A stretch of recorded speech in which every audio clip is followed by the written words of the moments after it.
I'm back. Normal business is to be resumed. So gonna go now to Cuddington, roast some hay up. Hopefully it'll be fit to bale. If it is, I'll make the phone call. Bale will follow. Trailers, Merlot, get that back here. Tomorrow, got some more to do because the kids keep saying fire to it as well, but unfortunately that field isn't quite dry enough today. They did a bit yesterday that was for haylage. Sorry, the day before, but the rest of it's not quite ready yet. This is the hay we baled on Tuesday evening. It smells gorgeous, been left on this drying floor. We've not actually given it any heat because you get a little bit of like latent heat hanging around in here, and it's just been rising up through it, making it sweat out even quicker. So hopefully that'll be ready to feed in a few days. Mini Merlot, all ready to take to collect the hay. 7th plate Merlot shipping up. 20 plate Merlot. Boom the chipper with the carriage that we made, which seems to be holding up okay. Made with a bit of scrap, set of Merlot brackets, and the hitch off the back of the Mini Merlot. So that's working well. So James has done a bit of chipping yesterday, do a bit more today before he comes moving hay. In the fen, and I can't get the back wiper to turn off, so I have to turn it off, start it up again. See if it resets it, because the fault come on the screen saying that the lever had been pressed for 3 seconds with nothing happening. So I don't know what's wrong, must be something in the software. So we'll stop it and start it and try again. I think I've sussed it, that this switch has got forwards, backwards, up and down, different positions. Just in the field now, and I know it looks like it's breezy, but at ground level it isn't really. And the hay, it's dry, it's just got a little bit of damp sap still in the middle because it's such young grass. But we don't want to keep coming backwards and forwards. So we're just going to bale it because there won't be many bales on it. It's only a small field. We will blow them with some hot air, try and dry them out. So I'm just putting the tines on the rake now, so I have to slide these in. You have to take some off either side for on the road to make it narrow enough, and fold the rail down at the top and the guards, and then we can start rowing up. Whereas a twin rotor rake, you just pull a lever in the cab and then one rotor folds up and the other one folds up and off you go. So that's why I want a twin rotor rake. Very green under the trees there, so we'll do that bit last and leave that in the baler, and that can be like the last bale because it's got no sun at all for the shade of the trees. Got my new t-shirt on today, finally warm enough, just rowing up now. It's quite a steep hill, it's hard to see on the tractor, but you just got to sort of be careful when you turn at the ends and stuff. If you put your foot on the clutch you go faster as well. That's another thing because it cuts the drive. Anyway, I'm an hour in front of the baler, so I've nearly finished rowing up now. I've done all around the outside, and I've just got a few more passes through the middle. And then hopefully before the baler gets here, in plenty of time, I'll go back over where I've done and flick it over again, and then that'll give it a more chance to what's the press? The one button here. I've got the revs off. Got the revs off, not having a joystick. Yeah, I'll be able to then roll it back over. So the stuff that's been on the top has had the sun for about an hour, and then I'll turn it back over. Hopefully that'll get half an hour of sun as well before it's baled, and then it hopefully shouldn't be too bad. Make too bad of bales. That's the plan anyway. It's all rowed up now.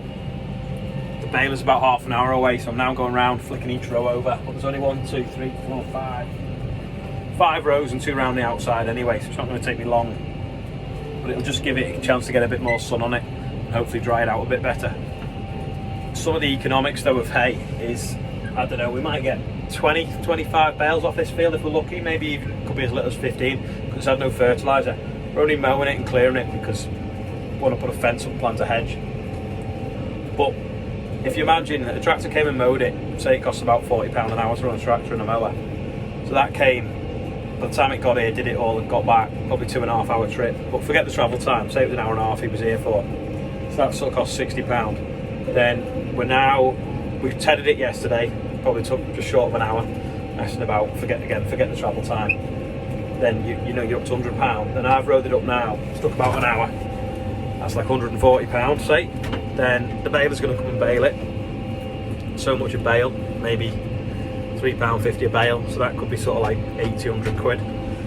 Then we've got to then load it up, take it back and then store it, and then each bale's probably worth between £20 and £35. So you can see that it doesn't really make a lot of money, and admittedly you could have put fertiliser on and probably got twice as much, but that just shows the importance of putting fertiliser on crops, because if you don't put them on they simply don't yield, and if they don't yield then you're putting all the time and effort in per acre or whatever, and there's just no return. So I don't know whether anyone added all that up then, But I might add it up now myself, tell you how much it's cost, and then I'll tell you what the bales have cost to produce. And don't forget, that's not including either the rent of the land or the buying of the land as well, which obviously has a significant cost.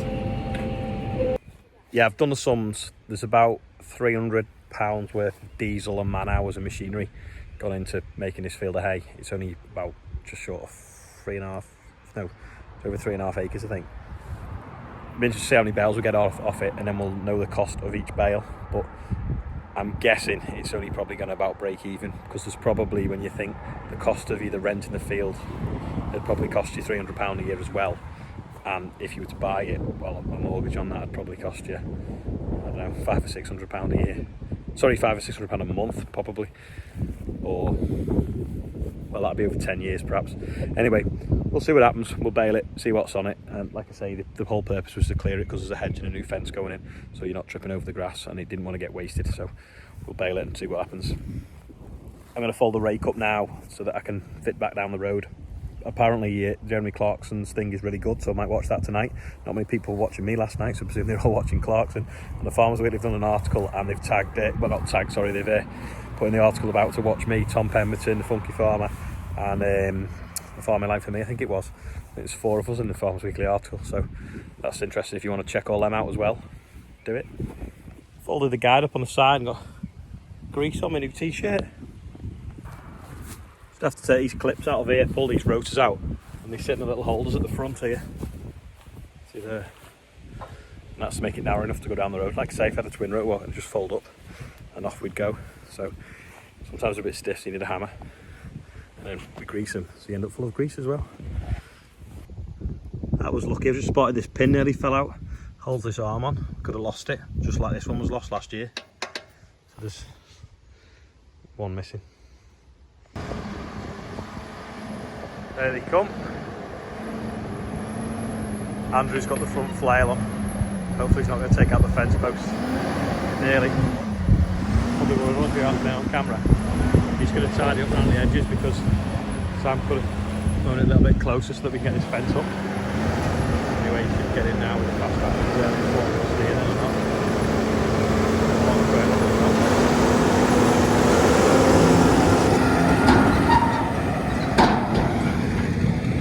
James now with, told him to bring the mini Merlot in case you have to put some hay on the trailer that he's on. But anyway, he's not, he's brought a big full fat Merlot. Never mind. It's got earth on anyway. And they will all go on that trailer. Our low loader should be ready soon as well, actually. And here's Adam with the baler.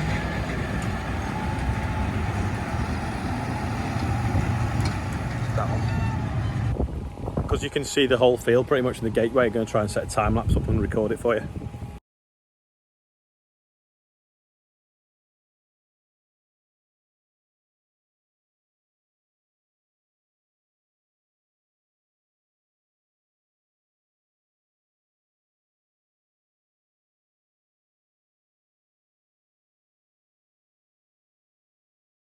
All done. We've got a massive 10 bales, so they've got to be £30 a bale to pay just for the machinery, about the cost of the grass and anything like that. If they put fertiliser on it, probably could have got 20, 30 maybe, but even so, it doesn't really add up. But anyway, it's clear now, fence can go up, hedge can be planted, job's good. Circus is back out on the road. Adam added up 600,000 quid's worth of stuff. A poor bit of grass. Obviously you can do it for less, but that won't be much fun, would it?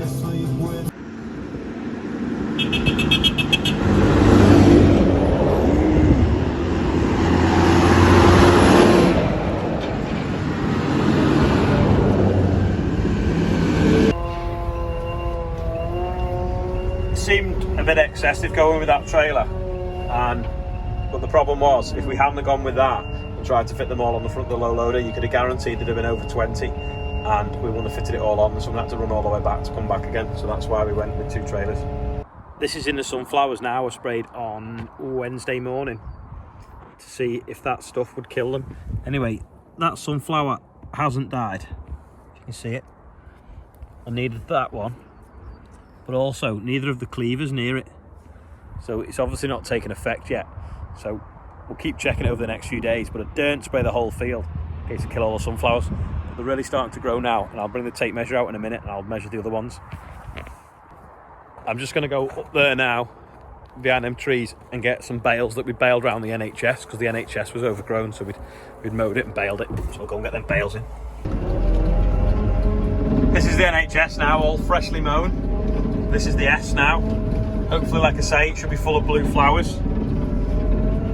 The grass is nice and short now, and then we're just going to go past the H. Get a bale out in the middle of the H. So there's the H there. And then there's 2 here as well. If anyone is wondering, any new subscribers, what the NHS field is all about, last year I grew a field of sunflowers and opened a maze, and we gave 50% of the profits to NHS charities. Anyway, I grew sunflowers in the shape of NHS and sown grass around them to define them. Anyway, this year I've sown them with blue cornflowers, so hopefully they'll look good. But if you want to see how we did it, if you look on sort of like my channel, you can see the making of the maze, part 1, 2 and 3, and that's basically how it all evolved from just being an idea in one of the blogs to actually a reality. So you can watch that if you're bored. But I'm sure everyone's still watching Jeremy Clark's. On Tuesday evening, this leaf was 17 centimetres tall. You can see there, but it's now 23. Is it 23? Peel it back a bit. There you go. See, 22 centimetres. So it's grown 6 centimetres. So Wednesday, Thursday, Friday, Saturday, in 4 days. It's pretty good, that, isn't it? To be fair. So we'll go and have a look what the sweet corn's grown. On Tuesday night, one of these was 2.5 inches tall. It's the sweet corn. Well, I would guess now this is 6.5 inches tall. So that's basically grown 3 inches in the last sort of 4 days, which is, and the sunflowers have grown about 2 and a bit inches in the last few days. So the sweet corn is outperforming the sunflowers at the moment. Yesterday's quiz question was in fact Ullswater Lake, and I was at Pooley Bridge, so a few people guessed Windermere and different things like that. No, it was Ullswater. So I've been up to Crosby Ravenscroft for a few nights in the motorhomes. 1 to test them out so we know what they're all about, 2 to get some pictures, and 3 because I've not had holiday for ages. Anyway, it rained all the time we were there. It was pretty windy most of the time as well, so sorry that the videos are a bit haphazard and a bit of amateur footage. Actually, while we're on the subject of holidays, where's the best place you've ever been on holiday in the UK? If you want to let me know, leave a comment below. Today's quiz question is dead easy to those that know, but those that don't know might not know. Does anyone know what that is? Where's the camera? It's not quite in focus, but it should make it a bit more difficult for you. If you think you know, leave a comment below. That's about it for today. Hopefully tomorrow we'll get that hay bale that the kids keep setting fire to. They've set fire to it a couple of times, but we've spread some sort of smelly stuff out the tanker along the side of the wood to stop them coming out. Anyway, it's still not really deterred them, but the police have been out to them a few times now. So hopefully we'll get it baled tomorrow and that'll be out of the way. Thanks everyone for watching. Thanks everyone for subscribing. If you want to watch another video, it's up here. If you want to subscribe, just click over here, and we'll see what tomorrow brings. So see you tomorrow.